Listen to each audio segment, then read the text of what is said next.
तो इससे पहले वाले क्लास में मैं आपको definition of set, representation of set बताया था।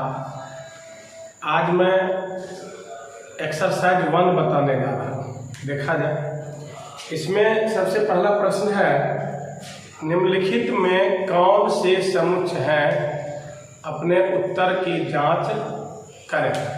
पहला प्रश्न है इसमें, जे अक्षर से प्रारंभ होने वाले वर्ष के सभी महीनों का संग्रह। तो ये समुच्चय है, क्योंकि समुच्चय के परिभाषा से हम जानते हैं कि सुपरिभाषित वस्तुओं के समूह को समुच्चय कहते हैं। तो इसमें क्या है कि जे अक्षर से प्रारंभ होने वाली जो महीनों का नाम है वह तो परिभाषित है, फिक्स है, जो जनवरी, जून और जुलाई। तो ये समुच्चय है। यहाँ पर क्वेश्चन नंबर 1 का फर्स्ट नंबर समुच्चय है।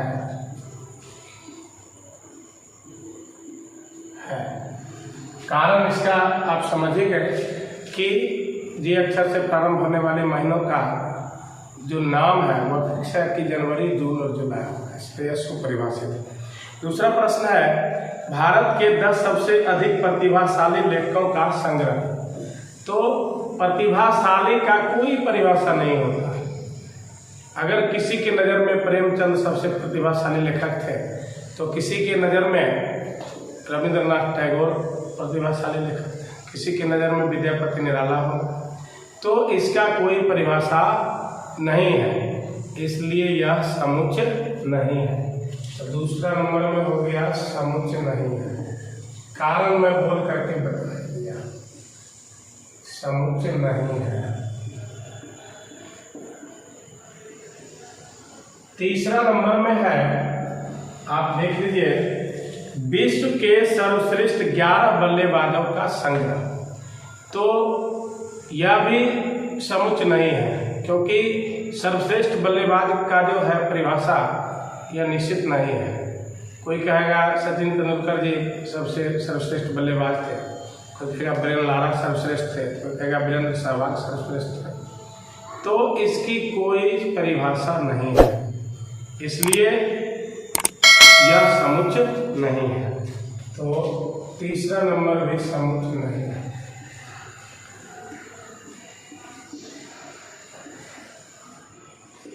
चार नंबर इसमें कह रहा है कि आपकी कक्षा के सभी बालकों का संग्रह। तो कक्षा के सभी बालक का संग्रह ये परिभाषित है, क्योंकि कक्षा में कौन कौन बालक है ये तो फिक्स है, इसलिए यह समुच्चय है। कारण सहित मैं बताते जा रहा हूँ, समुच्चय है। 5 नंबर में है, आप देख लीजिए, 100 से कम सभी प्राकृत संख्याओं का संग्रह। तो 100 से कम तो फिक्स है कि 1, 2, 3, 4, 5, 6 ... 99 तक। तो यह परिभाषित है, इसलिए यह समुच्चय है। 5 नंबर में समुच्चय है। इसके बाद है, लेखक प्रेमचंद द्वारा लिखित उपन्यासों का संग्रह। ये भी समुच्चय है। उनके द्वारा लिखित जो उपन्यास है यह फिक्स है, निश्चित है कि फला फला उपन्यास प्रेमचंद जी ने लिखे हैं। तो यह भी समुच्चय है। 6 नंबर में समुच्चय है। 7 नंबर में देखा जाए, इसमें करा कि इस अध्याय में आने वाले प्रश्नों का संग्रह। तो ये भी परिभाषित हुआ, निश्चित है फला फला सवाल आएगा, इसलिए ये भी समुच्चय है। ये लिख देंगे, समुच्चय है। इसमें 8वां नंबर सवाल है, विश्व का सबसे अधिक खतरनाक जानवरों का संग्रह। तो यह भी परिभाषित नहीं है, क्योंकि खतरनाक का कोई परिभाषा नहीं होता। कोई कहेंगे शेर सबसे खतरनाक है, कोई कहेंगे बाघ, कोई कहेंगे चीता। तो इस तरह से खतरनाक जानवर का परिभाषा नहीं है, यह समुच्चय नहीं है।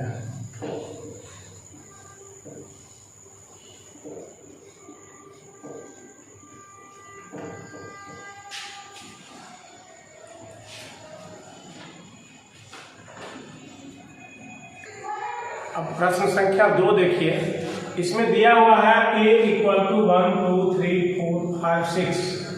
फर्स्ट नंबर में इसमें भरना है कि अवयव है या नहीं। अवयव अगर है तो इप्सिलॉन का चिन्ह भरेंगे, अगर अवयव नहीं है तो इप्सिलॉन का चिन्ह देके काट देंगे।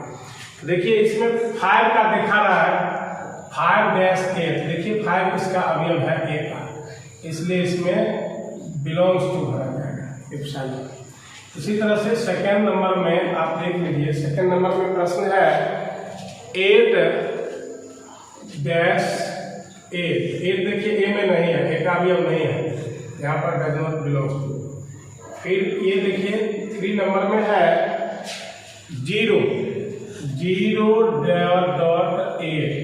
आप देखिए 0 भी इसमें नहीं है, इसलिए डज नॉट बिलोंग्स टू। 4 नंबर में है 4,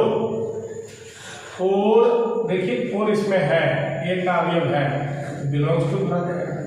5 नंबर में है 2, तो 2 भी देखिए इसमें है, 2 बिलोंग्स टू a।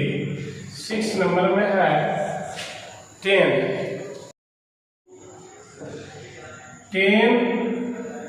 a में नहीं है, इसमें does not belongs to a। कहने का मतलब a का यदि अवयव है तो ये चिन्ह भरना है इप्सिलॉन का, बिलोंग्स टू पढ़ेंगे इसको, और यदि इस a में नहीं है, a का अवयव नहीं है तो डज नॉट बिलोंग्स टू का चिन्ह भरेंगे। अब प्रश्न नंबर 3 है, इसमें कह रहा है निम्नलिखित समुच्चयों को रोस्टर रूप में लिखिए। समुच्च निर्माण रूप में दिया हुआ है, बिल्डर फॉर्म में दिया हुआ है, इसको रोस्टर रूप सूचीबद्ध में करना है, सारणीबद्ध रूप में लिखना है। आप देखिए इसमें दिया हुआ पहला नंबर में a equal to x such that x पूर्णांक है और -3 छोटा है, x छोटा है 7 से। इसको हम सारणीबद्ध रूप में इस तरह से लिख सकते हैं। देखिए -3 तरह छोटा है x से, -2 से चालू करिए, -3 से बड़ा लिखना है, -2 -1 पूर्णांक में लिखना है, 0 फिर 1 2 3 4 5 6। 7 से स्मॉल है, स्मॉलर देन 7 है, इसलिए 6 तक ही लिखेंगे। अब दूसरा नंबर में कह रहा है, आप देख लीजिए b equal to x such that x संख्या 6 से कम एक प्राकृत संख्या है। तो b बराबर कर रहा है x सच दैट x संख्या 6 से कम प्राकृत संख्या। तो 6 से कम प्राकृत संख्या, आप जान रहे गिनती की संख्या को प्राकृत संख्या कहते हैं। इसमें हो जाएगा 1 2 3 4 5, 6 से कम करा 5 तक। अब थर्ड नंबर में है c इक्वल टू दिया हुआ है x सच दैट x 2 अंकों की ऐसी प्राकृत संख्या जिसके अंकों का योगफल 8 है। तो 2 अंकों की संख्या आप जानते हैं 10 से शुरू होता है, इसमें दोनों अंकों का योगफल 8 होना चाहिए। देखिए 10 के बाद होगा सीधा सीधी 17, 17 के बाद देखिए 26, 2 में 6 जोड़िए 8 हो जाएगा, 1 में 7 8 कीजिए 8 हो जाएगा, 35 34 53 62 71 और 80 हो जाएगा, 8 में 0 जोड़िए 8 हो जाएगा। इस तरह से 4 नंबर सवाल दिया हुआ है। d इक्वल टू दिया हुआ x सच दैट x एक प्राकृत संख्या अभाज्य संख्या है जो संख्या 60 की भाजक है। तो x सच दैट x एक अभाज्य संख्या है, एक अभाज्य संख्या है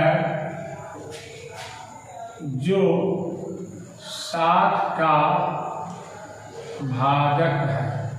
देख लीजिए 60 का भाजक भी है और अभाज्य भी है। इसमें से आप देख लीजिए 60 को काटने वाला 1 है लेकिन 1 अभाज्य नहीं है।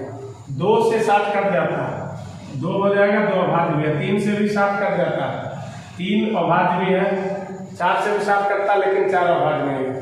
5 से 60 कटता है, 5 अभाज्य। इसके बाद 60 को काटने वाला 6 है जो कि अभाज्य नहीं है। फिर 10 है, 12 है, 15 है, 20 है, 30 है, 60 है, जो कि अभाज्य नहीं है। 2, 3, 5 ही इसमें आया। 5 नंबर में कह रहा है E इक्वल टू ट्रिगोनोमेट्री शब्द के सभी अक्षरों का समूह। ट्रिगोनोमेट्री,